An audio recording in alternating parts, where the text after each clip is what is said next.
sejam muito bem-vindos a mais uma live aqui comigo. Eu sou a Luísa Miranda, esse aqui é o Dr. João. Olá, muito prazer.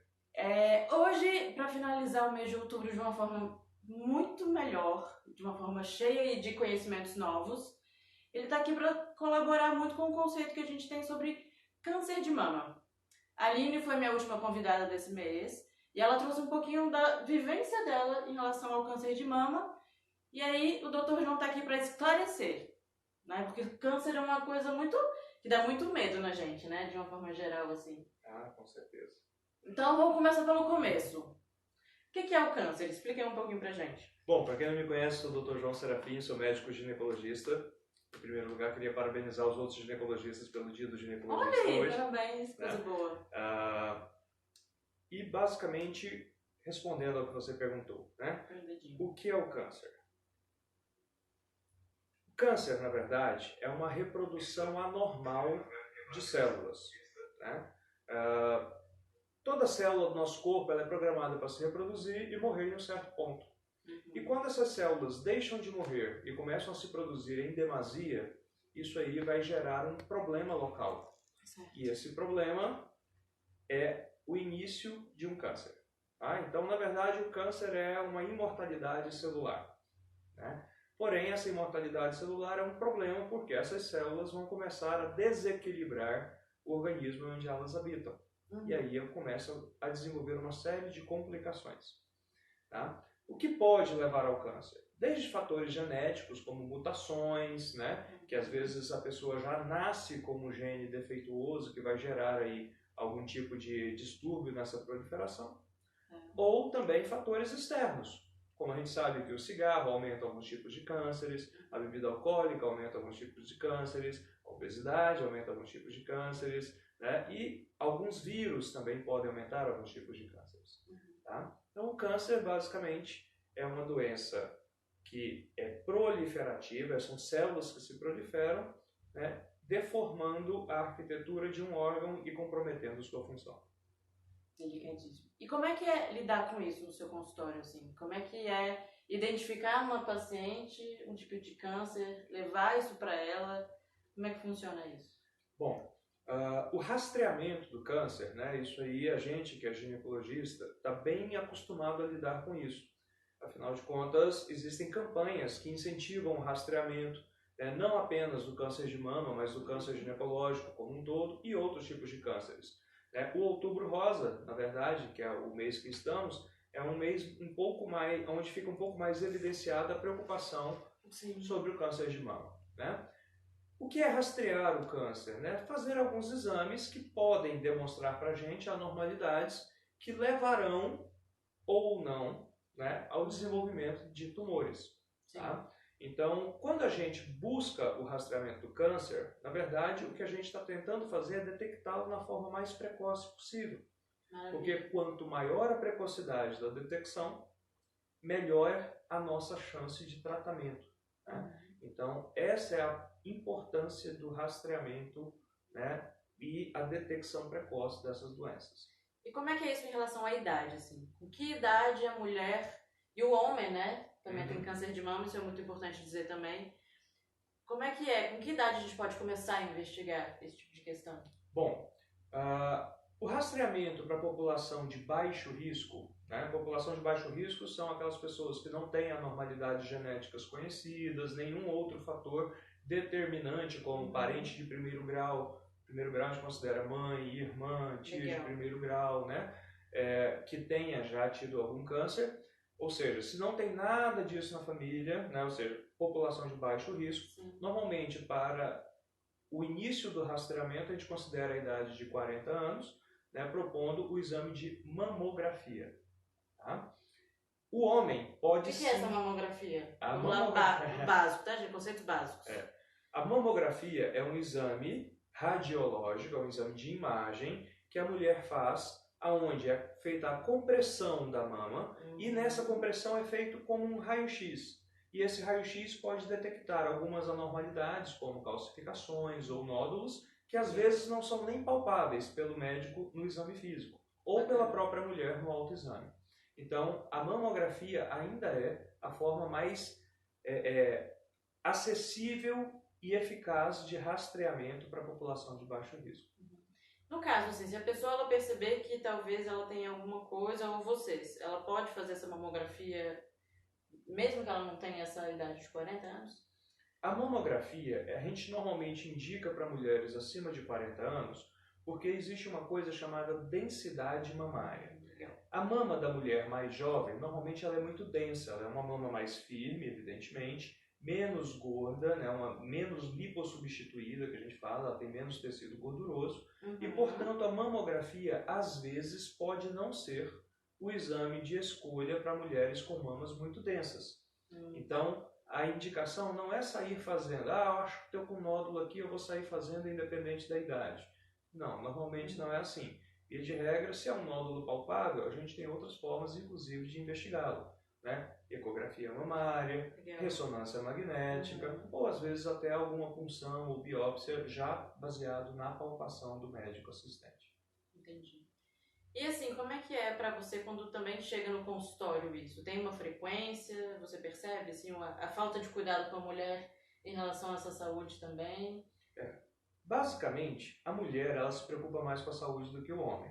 Tá? Isso é algo assim que a gente nota, graças a Deus existe uma conscientização e as campanhas têm gerado algum resultado em relação a isso. Legal. A mulher, via de regra, ela procura ser pontual nos seus exames de rastreamento. Quando você fala, volte daqui a um ano, ou algumas menos mulheres eu, que a né, gente fala, gente, o Dr. João é meu anos. médico, tá? Então, assim, já brigou muito comigo, porque eu nunca mais volto quando eu faço o exame às vezes. Eu pego no pé de vez em quando. Mas, via de regra, a mulher ela é bem pontual com isso. Então, a gente consegue fazer um rastreamento adequado com a periodicidade correta. Porque não adianta também a gente ficar querendo fazer exame em cima de exame, porque além de onerar a paciente, né, a gente tira tempo dessa mulher, o que é pior, né, e também às vezes fica expondo ela à radiação desnecessária e outros transtornos que não há real necessidade. Mesmo porque, se a gente faz um exame agora, hoje, né, mesmo que ele dê negativo, para poder desenvolver um câncer ou alguma anormalidade que vá virar um câncer, isso não ocorre da noite para o dia. Isso é um desenvolvimento. São essas células, igual eu falei desde o começo, elas têm que se proliferar até gerar algo que a gente vá conseguir detectar. Então não adianta fazer uma mamografia agora e uma mamografia daqui 2 meses. O exame não vai mudar, né? A percepção que a gente consegue notar, via de regra, é com um intervalo anual. Legal. E como é que a mulher em casa pode acompanhar essas mudanças, talvez? Porque eu acho que tem muito disso, né? De, como é que eu realmente faço esse toque? Algumas mulheres têm como é que eu posso dizer? Um incômodo, às vezes, de uma mama ser maior que a outra também, e achar que isso pode ser alguma coisa, uma coceira. O que você acha que é importante da mulher observar, assim, para que ela procure um médico? O mais importante é a mulher se conhecer. Tá? Que lindo. A mulher se conhecer. Quando a gente fala em autoexame, né, a gente não quer que a mulher se examine e detecte um câncer. Não é isso. A gente sabe que para poder detectar, através da palpação, uma neoplasia, classificá-la como maligna ou não, de alta probabilidade ou não, isso exige tato, isso exige treinamento. Perfeito. Né? Então isso normalmente é o médico que vai fazer. E sim, o exame das mamas faz parte do exame físico ginecológico. Né? Via de regra, o ginecologista, quando fala para tirar toda a roupa, não é à toa, porque ele quer examinar também as mamas. Isso faz parte do exame. Sim. A gente enxerga a mulher como um todo, não apenas uma parte. Então, voltando ao que eu ia falando, o importante é a mulher se conhecer. Quando a gente orienta a fazer o autoexame, a gente estimula isso, o que a gente quer é que a mulher se conheça. Maravilha. Porque a mulher que começa a fazer o autoexame com 20, 25 anos de idade, o que vai acontecer? Ela vai se conhecer, ela vai detectar ao longo dos anos de vida dela cada possível alteração na mama. E se algum dia ela notar alguma alteração na consistência em alguma área da mama ou da axila, né, ela vai falar, opa, isso aqui não estava desse jeito. Será que é algo que pode chamar a atenção ou não? E aí ela tira a dúvida com o médico, e aí sim o médico, achando que há alguma anormalidade, poderá sim partir para uma investigação mais específica. Sim. E eu imagino o quanto deve ser difícil, né, nesse processo, porque ninguém gosta de receber uma notícia ou ter câncer, né, de novo. Eu acho que recentemente uma pessoa muito importante na minha família teve câncer de tireoide, como isso abala de uma forma geral a família, abala a autoestima, abala a sexualidade, abala várias coisas, né? Sim, o diagnóstico de uma neoplasia maligna, o diagnóstico de um câncer, com certeza tem um impacto não apenas no paciente, mas também em todos que o cercam. Sim. Né? Então, hoje, apesar de termos diversas armas, né, a gente tem um arsenal enorme em tratamento contra vários tipos de cânceres. Né? E hoje a gente tem elevadas taxas de cura de vários tipos de cânceres. Então hoje, receber a notícia de um câncer não é receber uma sentença de morte. Tá? Hoje, receber a notícia que você tem um diagnóstico de câncer significa que você conseguiu detectar uma doença e que hoje, com a medicina da forma que evoluiu, você tem sim possibilidade de tratamento. A questão de esse tratamento ser ou não bem sucedido vai depender de uma série de fatores, né? Desde os tipos de tratamentos propostos, aos tipos de tumores propostos, o tipo de tumor que você tem, né? E isso, queira ou não, tem que ser muito bem abordado com o paciente. Né? Então, hoje, quando a gente vai dar um diagnóstico, né, para um paciente que há uma neoplasia maligna, que há um câncer que precisa ser tratado ou que tem indicação de tratamento, via de regra, o mais adequado é que se faça isso em uma equipe multidisciplinar. Maravilha. Então, normalmente, o ginecologista, quando detecta uma anormalidade dessa, via de regra, a gente já aciona uma equipe de oncologista, de psicólogo, né? Que, queira ou não, esse amparo vai ser necessário, não apenas para o paciente, mas também para toda a família. Sim, sim. Ou seja, vocês estão vendo aí, né? Bater na tecla sempre em relação ao autoconhecimento, eu acho que é a regra para quase todo bem-estar, né? Assim, não tem como sair do óbvio de alguma forma. Porque é uma coisa que eu, como sexóloga e psicóloga, estou ali sempre mostrando para as pessoas que se conhecer é muito importante na tomada de decisões e como é que eu posso dizer? No caminho que a gente vai tomar em relação a nos sentirmos bem, como indivíduo, como parceira sexual, como mãe, como filha, porque tudo isso tem a ver com a nossa saúde. E aí eu queria até aproveitar um pouquinho, sair um pouquinho dessa questão do câncer de mama e trazer o que você falou, assim, de se conhecer, mas do ponto de vista, inclusive, da nossa saúde vaginal, né? De cheirar a calcinha, que às vezes é algo que eu falo bastante, as pessoas ficam, nossa, por que eu faria isso, né? E aí, normalmente, o parceiro, ele fica um pouco encarregado, porque tem mulheres que, infelizmente, chegam no meu consultório que nunca viram a própria vagina. E aí, às vezes são filhos de ginecologista, já aconteceu comigo. E é aquilo, né? Poxa, se ela nunca viu a própria vagina, como é que ela vai tocar os seios dela a ponto de perceber que ela tem algo diferente? Então, assim, é muito, muito, muito importante. E já aconteceu uma vez também, em relatos de pacientes meus, que ela descobriu um câncer de mama, talvez tenha sido a Aline que trouxe, mas eu já tive outra paciente, com um namorado tocando os seios dela. Falando, uai, gente, eu já toquei isso aqui, mas semana passada ou há tantos meses não tava assim. Isso não é incomum, Luísa. Olha! Né? Assim, às vezes a gente recebe paciente no consultório, vamos extrapolar a mama, né? Sim. Que assim, às vezes ela queixa, fala, meu namorado sentiu, ou meu marido sentiu alguma coisa diferente, só pode dar uma olhada. A gente olha, a gente examina, né? E quando há necessidade, complementa através de exames. Mas também do ponto de vista genital. Sim. Né? Então, assim, muitas vezes a paciente chega com alguma queixa que, na verdade, ela mesma não havia percebido. Quem acaba percebendo é o parceiro. Sim. Tá? Então, o autoconhecimento, às vezes, passa pelo autoconhecimento do casal também. Sim, né? legal. Um casal que já tem aí uma longa estrada juntos, um casal aí que já se conhece bem. Né? O parceiro pode também e deve, quando notar alguma alteração, né, conversar com a sua parceira, ter a liberdade de chegar e falar, ó, você falou, está com um odor um pouco estranho, tem alguma coisa diferente. Porque sim, algumas bactérias podem proliferar, podem causar alguns odores que não são tão bem-vindos. Né? E que sim, causam reação inflamatória local e predispõem a outros tipos de infecções. Então, é muito importante, sim, não só o autoconhecimento, mas no caso do casal também, a cumplicidade a ponto de um ajudar o outro. E, gente, olha, aproveitando essa deixa, que é algo que eu também trabalho muito, é a comunicação. Você não vai chegar para sua namorada, sua ficante e falar isso de uma forma ofensiva, pelo amor de Deus. né? Eu acho que o sexo ele tem se tornado algo muito prático e pouco sensível nesse sentido, de ela tem pelos demais, ou ela tem um cheiro, eca e não quero mais. Ao invés de falar, fulano, olha só, deixa eu te dar um toque que eu percebi tal e tal coisa, olha isso. Né? Assim como acho que o cuidado com o homem também é muito importante. É interessante como essa questão da comunicação é a chave de tudo. Sim, olha aí, gente, comunicação então, assim, é vida. Não existe, vamos ser bem sinceros, não existe nenhum tipo de relacionamento, não apenas entre, eu estou falando relacionamento conjugal, não, estou falando de relacionamento de amizade, relacionamento médico-paciente, ou psicólogo-paciente, ou relacionamento interpessoal do seu dia a dia. Não existe um relacionamento bem estabelecido se não houver uma comunicação clara e uma comunicação que possa ser compreendida. Então, é isso que é importante, estabelecer uma boa comunicação.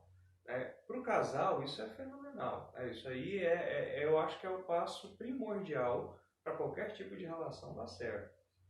E quando você pensa em saúde, uma comunicação bem estabelecida pode não apenas favorecer a saúde física do casal, como a gente acabou de comentar, mas também a saúde emocional. Sim.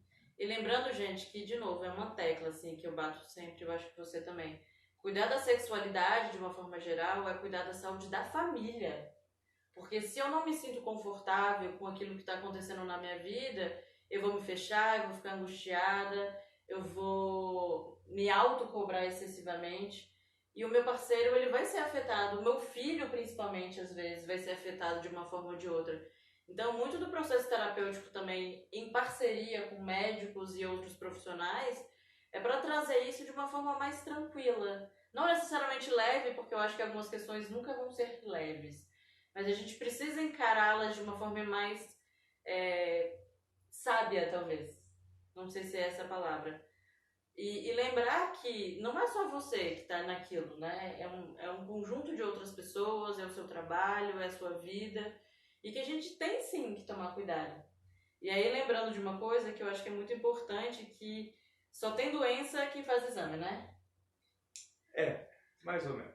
Não, eu digo assim, porque as pessoas, e eu sou uma das pessoas, que morre de medo de ficar investigando demais e achar alguma coisa que a gente não está preparado.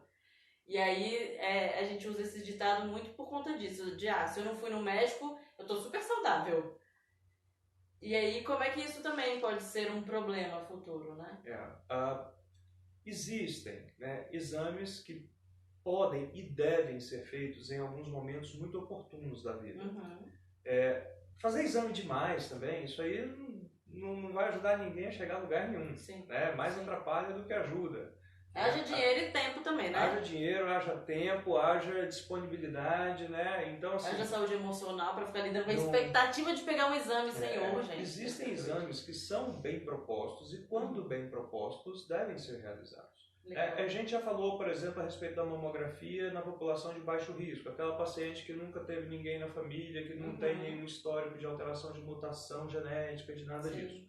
Mas, por exemplo, nos pacientes, nos e nas pacientes que têm história de câncer em primeiro grau, câncer de mama, em primeiro grau na família. Por exemplo, uma mulher que a mãe dela teve câncer de mama. Parente, primeiro grau direto. Perfeito. É importante saber que essa mulher possivelmente poderá ter alguma mutação genética. Então, esses exames de rastreamento, de painel genético, isso já é realidade, isso não é utopia, isso não é coisa de desenho animado ou de filme, né? Isso aí já é realidade, né? Então, assim, isso já pode ser feito para você saber se você tem ou não maior probabilidade de desenvolver um ou outro tipo de câncer. Isso não só para mama. Tá?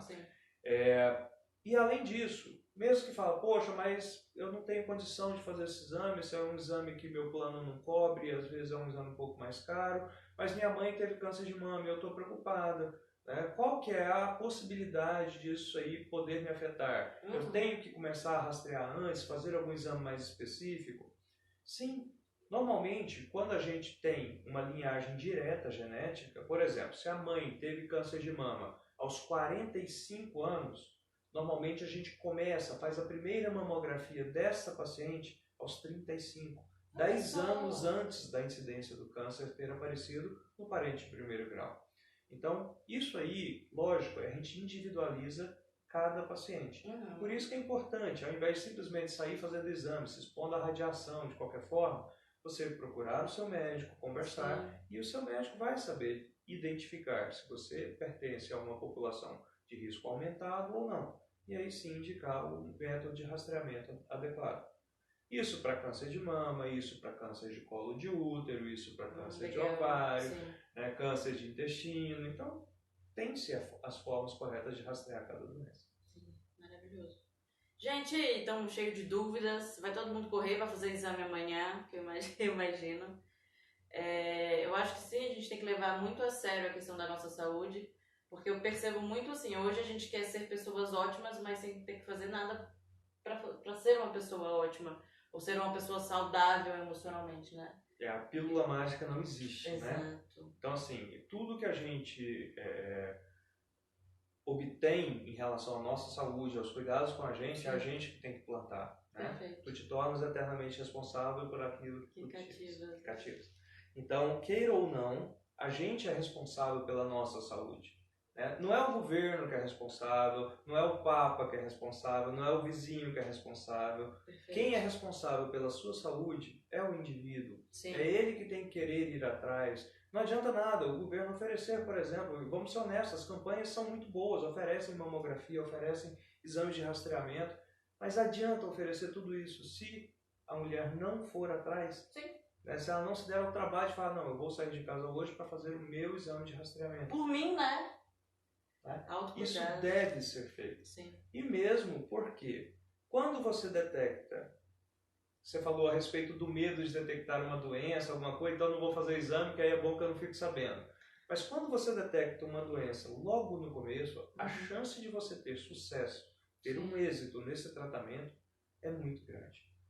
Então, é muito importante a população se conscientizar disso, de que rastrear, fazer os exames corretos na época correta não é trabalho, é cuidar de si mesmo, é se amar.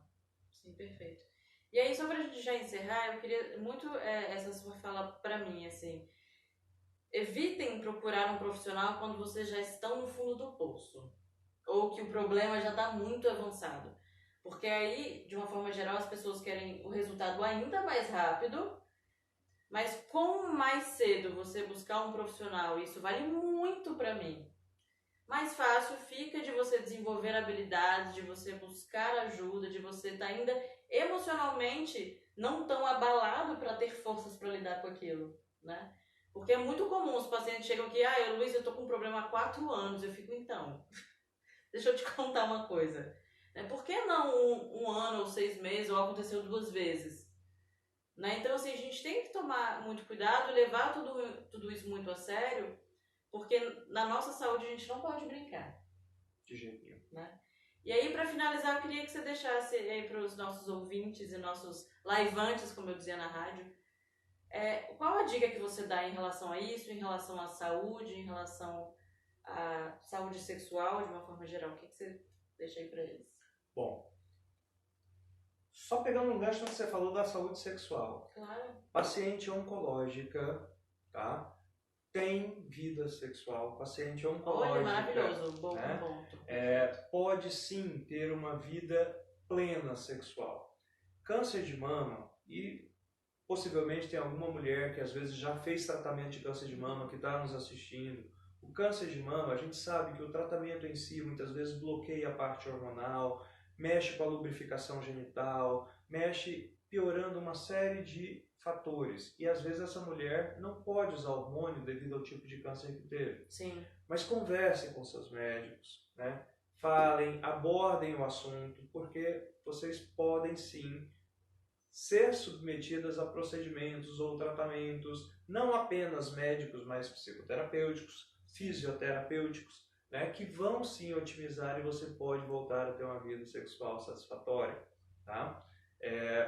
A dica que eu dou é o seguinte: prevenir é melhor do que remediar. Perfeito. Sempre. Tá? E sempre que a mulher tiver qualquer tipo de alteração que ela note no corpo dela, seja em mama, seja em genitália, seja em qualquer parte do corpo, não tem por que deixar de buscar um profissional que vai poder escutá-la, que vai poder atendê-la e vai poder às vezes, chegar num diagnóstico precoce. Maravilhoso. Deixe seu contato, seu Instagram. Muito bem, eu sou o Dr. João Serafim, atendo na Clínica Pelvi. Clínica Pelvi é uma clínica especializada em uroginecologia e oncologia ginecológica. Tá? A gente fica aqui no Centro Executivo SEIB, na 714 Sul. Telefone 3045-0088. A Luísa conhece. Sim. O meu Instagram é dr.joão_serafim. Se quiserem, adicionem, passem a seguir. A gente tem, às vezes, algumas dicas interessantes para passar por lá também. E é um prazer estar aqui contigo, Luísa. Obrigada mesmo. Gente, olha, muito obrigada. Mandem depois dúvidas também. Eu super sugiro, ele é um profissional maravilhoso, uma pessoa maravilhosa que eu conheço há muitos anos, né? Sim. Mesmo. Super de confiança, que eu acho que é importante também, né? Indicar pessoas que veem a saúde de uma forma maravilhosa. Assim, que estejamos juntos para, acho que fazer com que as pessoas elas entendam a si mesmas de uma forma melhor e mais saudável. Isso é muito importante. Então, gente, olha, super muito obrigada. Esse videozinho que vocês estão vendo aí, essa live, eu vou subir ela pro YouTube, para que as pessoas possam ver quantas vezes forem necessárias. E é isso, fica muito aí meu agradecimento. E a gente vai fazer outras lives juntas. Faremos. E a gente fica por aqui. Obrigada, viu? Obrigado. Gente, ó, maravilhoso e até a próxima.